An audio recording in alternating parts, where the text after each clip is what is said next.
All right, coming up on this Friday episode of Nothing Major, we're going to get into a little bit more of some stories or our favorite moments from Shanghai. And we're also going to, it looks like we're going to do a tennis Tinder part 2 after the wildly successful part 1. Thanks to Sam. That's all I had on the show. Thanks for listening in.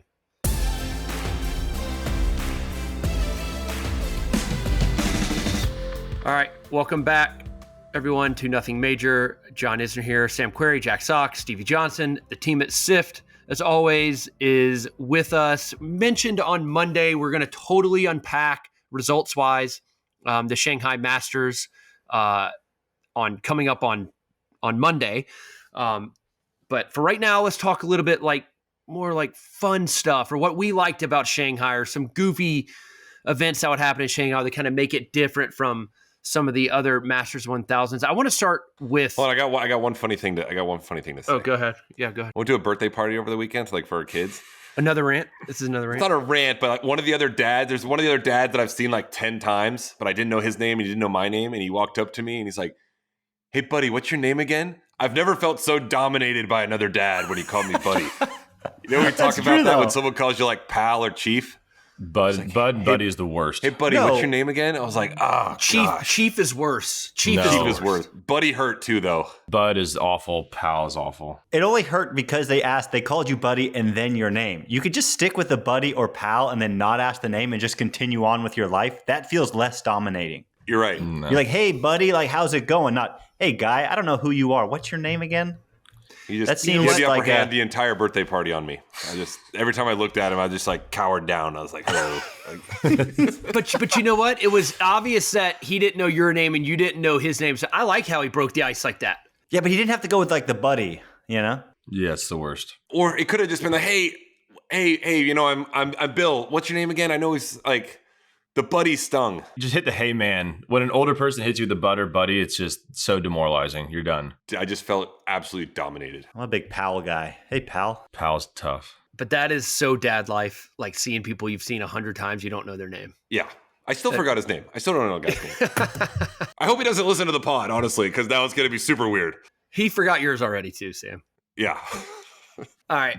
Getting back to Shanghai, that's pretty good because I think we all experience that right now, especially. Why is it that this is the one tournament that I think I know why, but Jack, I want to start with you, that the players are constantly watching the matches on center court. Jack, tell the fans, in your estimation, why that is, because it's not the case at any other events really at all. Yeah, I think it's because, well, first of all, the hotel, if you're staying at the main hotel, or at least when we were playing, it's far from, and the site is pretty far from the hotel. So I think once you're there, you kind of just assume you're there for a bunch of hours. You're probably there longer than other tournaments where you can kind of pop back to the hotel, chill, whatever. So once you're there, you're kind of there. When you're walking around the hallways, you can get to center court really easily from the locker room and everything. You kind of walk by the curtains or where the seats are, where you can kind of just go in and watch some good matches, some good tennis.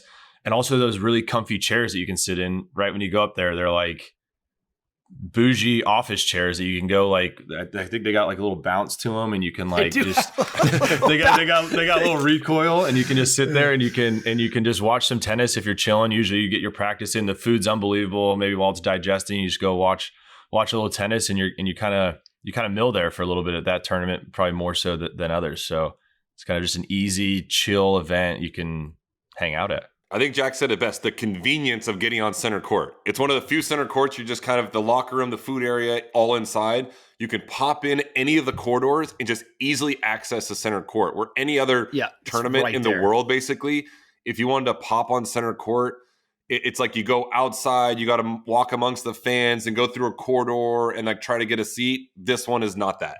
And you can sit on your own. You don't have to sit amongst, obviously, fans. Maybe you might get some attention or whatever. And unfortunately, it's kind of empty a lot of the time, so it's easy to sit there and not get bothered. If you're Yannick Sinner, who was watching the other day. That's true. I remember, Sam, I took video of you that one time walking out on the court. They do this smoke show, like WWE entrance. Yep. And Sam was playing the 11-8. I can't find it for the life of me. And I can't either. So it's so demoralizing because this would be such a good social clip. Sam walking out onto that massive palatial stadium court at 11 a.m. to this smoke show and all this thing going up. And there's 4 people in the crowd. That must have been the first year the tournament existed.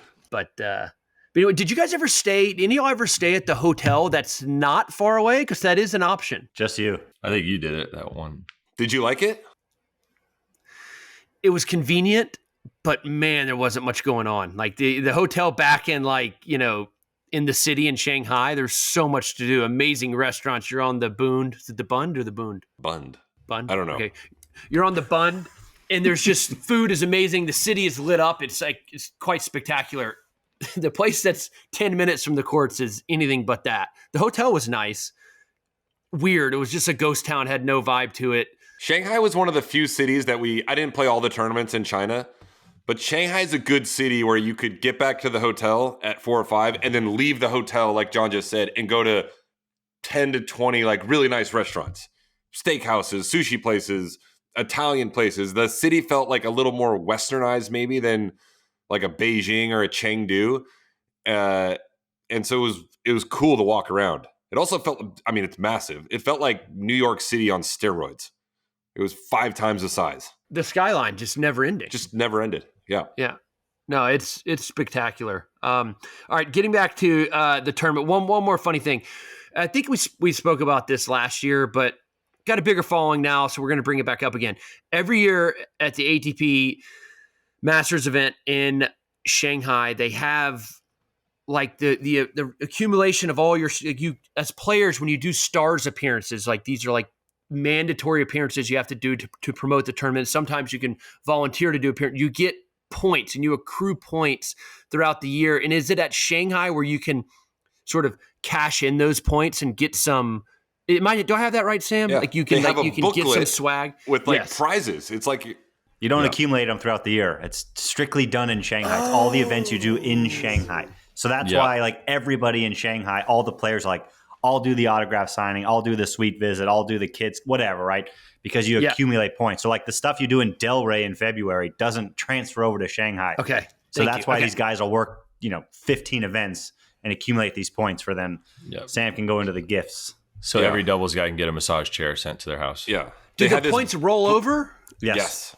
The points rolled over and there was a booklet. And in that booklet, it would be, I'm kind of making stuff up, but you can get UGG boots or you can get a gift card to a restaurant or you can get like one of those massage chairs that you see at the mall where you sit in and it hits the arms and the legs, or like the grand prize was a Rolex. Rolex, I remember. But in order to get the Rolex, you probably had to do these stars activities, the autograph signing, the suite visits, the pro-ams for, it would be 6 to 8 years of probably going to the event and doing a ton of these activities every single year. Yeah. So I don't think any of us ever qualified for a Rolex. I never did one event in Shanghai. I don't think I did one event. Sam, did you get a massage chair sent to you, Sam? I did not.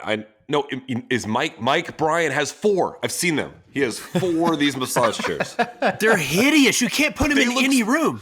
They look so bad. And they're so heavy. I don't even know how he got them, to be honest. Yeah. This was his old house. He had like 1 in like the family room and then 3 in the garage. That's like, what are you doing with these things? That just stresses me out. That's just clutter to the max. But yeah, you can't put them in any room and like make them like fit the room, right? And they weigh about 2,000 pounds. I know. But Shanghai has these quiet rooms at the tournament, like around the stadium you'd go into. One of those massage chair companies must be like a sponsor or something, because those rooms, as you guys remember, they'd have like 20 of them, and the lights are like kind of dimly lit, and there'd just be guys and coaches and physios just sitting in them passed out for hours at a time. Cordial would always be in one if he wasn't working on John. My physio would never ever adjust to the time change in any city, so he would just be perpetually jet lagged. And so at 2:00 in Shanghai, you're like, "Where's Cordial?" He's asleep in the quiet room. Yeah. And sure enough, he was passed out in the quiet room on a massage chair. But no, we love Shanghai. We talked about how good the food is. It's an incredible tournament. It is just far away, clearly hard to follow if you're in the States. And the the car ride from the hotel to the courts can be interminable at times. But great event. They do such a good job. The bus ride was where the Vegas game came about that we did like a year ago. If you wanted to go to Vegas with 5 guys, who would you go with? And 5 guys you didn't want to go with. That's where that game came about. It was the bus ride in Shanghai when we're trying to like waste time for an hour. And a lot of odds playing. What are the odds? All right. I mentioned in the intro, we were going to do tennis Tinder, and we're going to do just that. So this is Tennis Tinder Part 2. Okay, here we go. All right. Wait, who is that? This Bublik, dude. Oh. Okay, sorry, dude. I don't... That one's Interesting. obvious. Looks so sweet. I'm going, who wants to start the proceedings here? I'm going to go left. Huh? I'm gonna go left. All I can imagine is like the knee brace and like the all of it. Not a short hair guy, so that's a. We know no we know the one arm's tatted up too. Yeah. Yeah? John? I'm going right. Yeah, I'm going right too. Good personality. Great personality. All right, Jack, you start this one. Stevie, who is it? Who is it, Stevie? You're so I good don't at know, this. actually. Yeah, I don't. Oh, I know who. Who? It's Grigor. Isn't It's it? Is it Grigor? Is it though? I don't think Yeah, so. it's Dimitrov. No. That's Wow. Dimitrov. It is Dimitrov. Yeah, it's this Grigor. one. I would have thought Grigor Dimitrov would have been maybe a little better. Me too. I hate to say it. I'm going left on Grigor. I'm Yeah. sorry. I am too. I'm going left on Grigor. Yeah. You went right on Bublik and left on Grigor. Yep. That's insane. I'm going Yeah. right. I was just expecting maybe Grigor with dark hair. The blonde threw me off. Yeah, I think the I dark hair. think that's what's throwing me off right now is the blonde hair. Looks like a sweet personality. We to go right. All right, we need it. We need an answer, Stevie. Yeah, it's gonna be a great time. It's great. Yeah, right on Grigor. You got a place in Monte Carlo. You're cruising around Monte Carlo. Exactly. Yeah, that's great. Yeah, but disappointing, Grigor. Yeah. Very, very. Okay. It'll be all about her in the relationship. Griga. Oof. Ooh. I know Just who like that is. it looks like Demonar just went to the blow dry bar. That's rough. Got that hair poofed Exactly. out. They got the hair blown out. Yeah, Oh, it's a left. For Left, me. right? it's a Everyone? left. It's a left. Yeah, shoot. Sorry, Alex. I don't want to, but it's gonna be a left. Hit that way. The hair, yeah. It's... Oh, Tommy. Tommy and Tommy, no. Oh. Shock. Wow. The internet has missed on a couple of these. I don't know. what's happening. Tommy's it's a left for me again. Surprising. Surprising Yeah. left for me as well. As you guys would say, the hang would be great. So it's tough. You got a lot of. Oh, the hang would be great though. The hang would be great. You go fishing with your girl. It'd be fun. But lay in bed at night. I'm gonna have to go left. Yeah. Yeah. I mean, he's got a great jawline as it is, but it doesn't work with, Yeah. when he's. So I'm going left. Oh, I thought I saw a couple like freckles on the nose of my computer screen with some dust.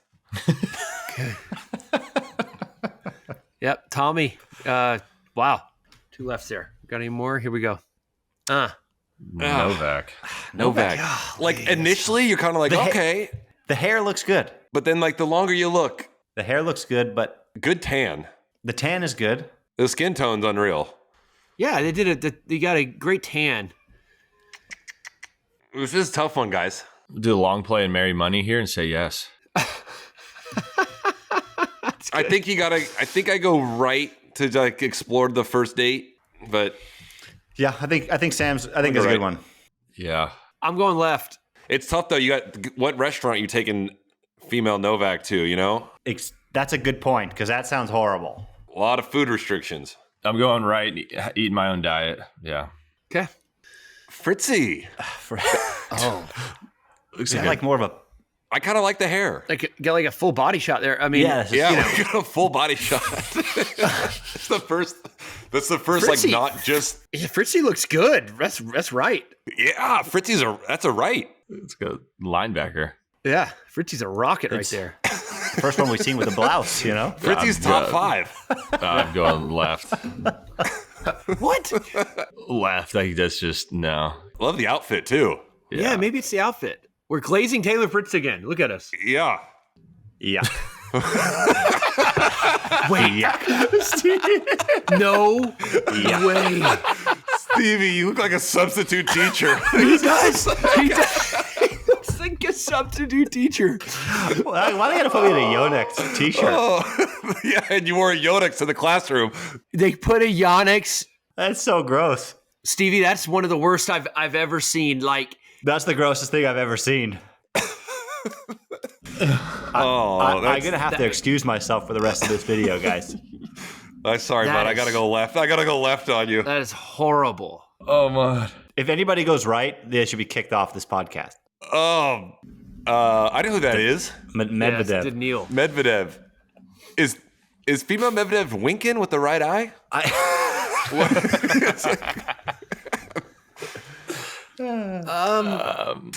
You know what? I great hair. I mean, I know. Just fantastic hair. Right. I think I'm going right. Yeah. Soft right. Based on what we just saw, you have to go right because the last one was so ugly. True. Yeah, we just came in off. comparison, this is like a 10. Tough one. Jack? Yeah, I'm going to go right. Oh. No. Okay. Holy crap. I think they did Riley worse than me. That is just That's diabolical. unbelievable. The How hair. diabolically. There's no favors. I can't swipe left fast enough. I don't think that color works for Riley either. Like that teal. I'm deleting the app if this pops up. Oh, if every date you go on is also to an art gallery on top of that, that's a hard no. Oh, no, I just Yeah, that female one. Riley doesn't wear the Yikes. teal well. No. Yikes. No. Oh, Oh. no. Oh. Sorry, Alex. Oh, the Mickle. Why does this photo look like it's from like the 50s? He does look, yeah. Looks like one of those like old school like hospital workers, like nurses. Yeah, like his mom also like Do you knitted know? the Do you know who shirt. he looks like? Looks like an Oompa Loompa Yeah. from Willy Wonka. It's the front curl. Yeah. Does he not? Yeah, the bangs in the front is just That's my an least Oompa favorite Loompa. thing. Yeah. If the That face is- was totally orange, it would be a full-on Oompa Loompa. That is Fair. That is bad, Alex. We'll have to work on that. Neck. Long neck. Yikes. Shirt too. So I've been spared so far, unless we get a part 3. I don't know if we will, but thank you, SIF team. Who won? I think Fritzy won that one, huh? No. Yes. All right, I got to run, guys. And Stevie just left the pod. Yeah, he left. He had to go. Yeah, of course Fritzy won. Who was better than Fritz? Yeah, Jack. There's no one better than Fritz. What to each their own. That's your opinion. Okay, well, give us one. Give us one. I don't know. You got to think. Grigor was better. Novak honestly looked Grigor's better. a disappointment. No. I'm with Sam. Taylor was good, but Riley, Stevie, and Alex Mickelson, that was rough. Yeah. Those Demonauer three. was a little rough too, I think. Yeah, but Uh, they threw Stevie in a Yannick shirt. That's rough. that was rough. That's really rough. Oh man. Those are so funny. All right, that's good. All right, I did not mention in the intro that we were going to do one question of life advice. Is what we're going to do. We might actually get into a little mailbag as well. But for now, Sam Query's segment, life advice. We got a good one from Aaron Luna out of Austin, Texas. And his question is, now that football season has started, how should I manage the time with my girlfriend? There are games Thursday, Saturday, Sunday, and Monday. Do you negotiate some days with your wives or try to watch the games all day? My girlfriend's not a big football fan, but can be reasonable to an extent. This is a great question. It's $1 million question too. Yeah. Because a lot of guys go through this. We're all football fans, right? We all like to watch it. It's a little bit different when you're just dating someone as opposed to being married. In my mind, I think the girlfriend's got to understand that you need your time to watch football on those days. Maybe it's not, over here in Central Time in Austin, Texas, it's not 11 a.m. to 9 p.m. like all day. But without kids in the equation, the guy needs his football time. Simple as that. All day? I don't know. Don't be that guy that needs to watch it. I'm not saying like on a football Saturday, which starts at 11 o'clock on Central Time, you can't, be on the couch for 10 hours. Also, I'll say this. For the Thursday night game and the Sunday night game, unless it's like your team or an amazing game, like you don't need to watch those ones. Like you want to, but if your girl wants to go to dinner or you got something to do on one of those nights, you got to do that over this like an average Thursday or Sunday night game. It's a good point. Maybe the big game on Saturday, whatever that is, it's like say it's a 2:30 game, the big SEC game, or that Sunday from 1 o'clock to 7 o'clock. Yeah. That should be your time. That should be your guys' time. But you're a good point, Sam. Like the Thursday night game, have it on in the background if you're at home or go out to dinner. You don't need to watch. Panthers, Jags, Thursday night, you go do something else. Yeah, I would rather do something else anyways at that point. I think this is also a lot for guys that like huge into fantasy football, like the crazy fantasy football fanatics that like love to be glued to the TV. So I don't know, maybe if you're one of those and you have to sit on the couch, but I'm a little different. I like to just watch my teams play really and tune in, like you said, in the background to some. But yeah, I agree. But if you're addicted to watching football and you need to sit there for 10 hours, then yeah, Monday, Tuesday, Wednesday, probably give her your credit card, let her go shopping and get your days on the weekend. But no, yeah, I think you gotta, it's a give and a take. Gotta have your guy time, gotta have your football time, but it can't be overly, you can't overdo it either. Also, obsessed fantasy football guy is like one of the most annoying people in the world. So cringe. Oh, like, gosh. I can't stand that guy that wants to talk about fantasy football all day long and their teams. Like one of the worst kind of people in America. Yeah. Or wherever that they do it. Like it's just. I think there's worse people in America, but there's worse people. But fantasy football guy is so annoying. So annoying. What about fantasy hockey guy? That doesn't. I didn't even know that existed. Stevie and I had our draft just yesterday. It's too niche, so it's not annoying. You don't hear people talking about their fantasy hockey. You see people walking around there like talking to their buddies like, oh, geez, I traded for this guy. My defense only got me so many points. I can't believe I lost by half a point. No one cares. John, I will say you this. You used to be an annoying fantasy baseball guy like a decade ago. Sometimes we'd be in Europe playing tournaments and John was like into fantasy baseball and like your pitcher would have a bad outing and you'd be like, wouldn't be fun at dinner. You'd be like moping around at dinner because your like starting pitcher on the Blue Jays got lit up and it would just ruin the night for everyone. Like trying to have a nice dinner in Rome. Yeah, I'd be at like a 7:00 dinner. Yeah, like watching like the day game back home in the States. And if my pitcher wouldn't make it out of the third inning, I would put me in a bad mood. Yes, you were miserable to be around sometimes. It was, I know. And fantasy baseball's every day. Every day. Every day. I like my fantasy sports, but Sam, you're right. I think I used to be that fantasy football guy too. I've mellowed out in my old age. Not me anymore. You're right. I used to be that annoying guy. I'm with you. I like fantasy football, but don't, talk about it with your league and no one else. Yep. Yeah. It shouldn't affect anything outside, like your daily life. Keep it to the group chat that you're in. Keep it to the group chat. Exactly. All right. Let's move on to fan questions. That was a great question, Aaron. And I think we, gave you some sage advice there. So anyways, take it to heart. Do a few fan questions. Well, I like this one from Daryl from Ireland. It says, can you tell us how exhibition matches are fixed? He goes, I assume they are, but maybe they're not. Who fixes them and how do these discussions go? In most exhibitions, the format, I think, Sam and Jack, tell me if you think, is like a third set tiebreaker. If you play 2 sets, then you do a third set tiebreaker. So I think it's definitely fixed. Like you agree, I think, ahead of time to make that match get into the tiebreaker. Maybe it's a 1-break win for each player prior to the tiebreaker. Then you can sort of play the tiebreaker out, see who wins that. You're still playing hard, but you kind of know ahead of time that you're going to split sets and go into that tiebreaker. That's sort of been my experience. Yeah. Mine would be more just no one wins 2-2. Guys aren't backstage saying, all right, I win the first set 6-4, you win the next set 7-5, and then we'll go to a third set tiebreaker and play it out. I don't even think that it necessarily needs to go to a third set tiebreaker. It just, let's keep it close. Let's make sure the match takes an hour and a half. It's an exhibition. People are here, buying tickets for this. Let's make it just fun points, entertaining. Usually the players, no one cares who wins or loses. So they're not necessarily going over a score line in the back, but let's just keep the sets close and have fun points. Whatever happens from there is fine. Yeah, exactly. You're there at the exhibition to sort of, you want to see good tennis. You want to see the personalities of said players as well, which you won't necessarily see at a real tournament.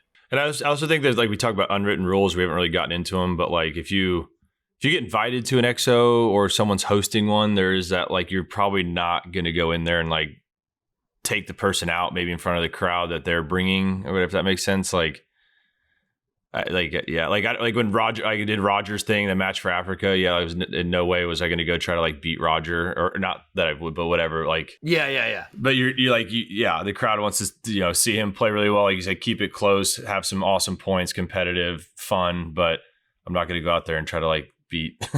Yeah, beat no offense, they're Roger. not there to see you, right? No, exactly. That's what I'm saying. Yeah, like Yeah. they want to see his display of tennis and everything. So Isn't Tommy Haas just like legendarily like unbelievable at exhibition? Sam, you've played some against him? Yeah, I've played some exos against him, and I've played these champions events where you're kind of playing for some money, but there's a few guys out there, Haas is one of them, where he kind of has one speed. Like he's gonna beat you 2-2 or 2-1 if he wants to. And I think his side of the story is no, people are paying to see, I don't know how old he is, 45, how good a 45-year-old guy can play. And like I'm in shape and I practice and like I want to showcase my skills to like the highest of the ability, and that's what he does. He's on the minority though with that. Most guys are a little more friendly. I think Johnny Mack, if he was doing an exhibition, he'd beat someone 0-0 if he could. Yeah. But there's only a few of them out there. Yeah. Like maybe some of those old school guys, like remember Pete Rose, like in the All-Star game, bowled over the catcher? The guy was never the same. Some guys just can't. Seriously, it was, I forget his name. I remember that. Aussie or something. Yeah. All right. Any other questions you guys like? I like the visa question. Okay, go. All right, this one is from Mary from the UK. How do you guys manage visas to all the countries that you have to travel to? Do the tournaments help? How difficult is it? Have any of you had any visa horror stories? So basically, when you get a visa, it depends what country you're from. Some countries, based on where you're from, need visas to other countries. But for the most part, your agent takes care of your visa. So someone from the agency that represents you. It's tedious work. I think it's like if you ask the agents or the assistants of the agents, it's like some of it's like the worst part of the job. So a lot of times when you're at the US Open, or not you, the player, but like the agents, knowing that the tournament's in China are around the corner, and you usually need, no matter what country you're from, you usually need a visa to China or Tokyo. If you go to the embassies in New York during September, like a week before the China tournaments, all the agents are there with the passports from all the players, getting the visas. The tournaments help with these letters and things, but that, for the most part, that never really falls on the player. That's an agent's job or someone at the agency that's going to grind and doing all the paperwork and visa applications to get your visa work. But it's tough because remember, they're getting the visa for like you, your coach, maybe you're like your wife or your girlfriend or your boyfriend or friends. It's just like tedious and not fun. China was always the one where you'd get your visa done in New York at the embassy in New York City. I'd say it's definitely something that I'm most thankful for over the years playing that we never had to do on our own because it sounds miserable. Having said that, how many trips to CVS did you have to go to and get the white background, right? Yeah. You had to do that every photo. year.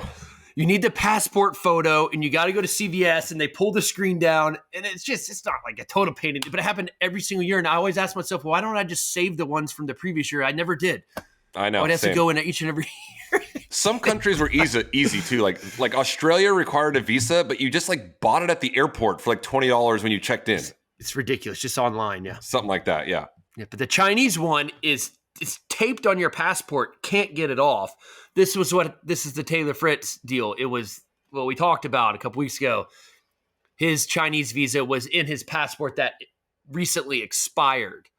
Anyways, so that's why he had to go back. There were some questions as to why he did what he did and why he had two passports, but his active visa was in his expired passport. So that's what happened. Yeah. What about this? Maybe not top five, but Orlando from San Juan, Puerto Rico asked, what are your guys' top 5 picks for most beautiful, impressive tennis courts on tour? I'm assuming he means courts like that tournaments are at. Yeah, yes, I think so. Yeah, on tour. Well, I mean, never played Monte Carlo, but I would assume that's up there. That's up there. Yep. Center Court Wimbledon. Yep. Yeah. Got to put in there.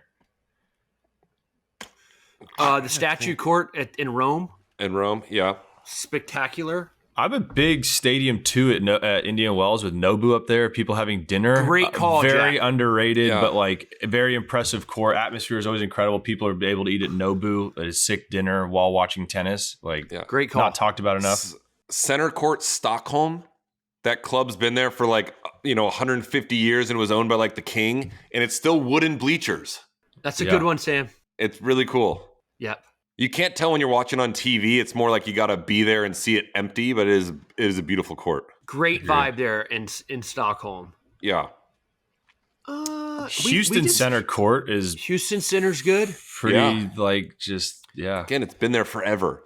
What are some? Are we missing anything? I mean, the Shanghai center court, when you get those aerial photos from above and it's got like the flower roof that opens up is really pretty. You know, we've never played like Kitzbühel and Umag. There's a few of these tournaments that are like on the ocean and or Gstaad or some of those. They look really nice, but I can't really comment on the court because I haven't seen it.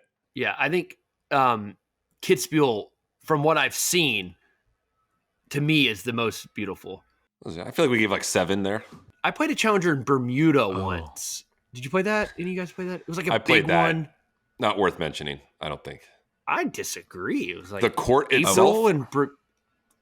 He's not asking about countries. No. Like the court, you're kind of close to the ocean. The trees are pretty and. Strong disagree. I would say this is the club / the center court. There's the Vancouver Challenger. If you guys ever played it, could see all of the water. The club was like up on basically like a mountain, and you're just overlooking like. For a challenger, I thought it was itself was just like the bleachers they put up. Okay, yeah, maybe so. I maybe went more club than court. The club is nice. Yeah, I'm being very technical with you two right now on your picks. So sorry. But you're saying that you like the wooden bleachers in Stockholm? Yeah, because it's the court. And what's so pretty about the court in Stockholm? Jack will back me up on this. Like it's. I agree that Stockholm is like the center court. It's a permanent structure that's been there for like 100 years. Okay. All right. Jack, get in here. No, I mean, I love the Stockholm tournament. And I always played well in the center court. So the center court's pretty though. Yeah, no, I do. The old school vibe and the way they do it is cool. It's got a good echo to it. Everything about it, it's cool. The people like stomp their feet on the wood too, and it's like a cool little atmosphere. Yeah. All right. Thanks, everyone, for tuning in. That is it for us today. Again, please subscribe to our YouTube channel, our Spotify. That's where you can find us, on Apple Podcasts as well. Leave us a review. We always like reading those, seeing those. Leave us questions, comments, anything you guys have on your mind. We love hearing from you. And follow us on our social channels. We are at Nothing Major Show on everything social media. So that's it. Appreciate you. See you Monday.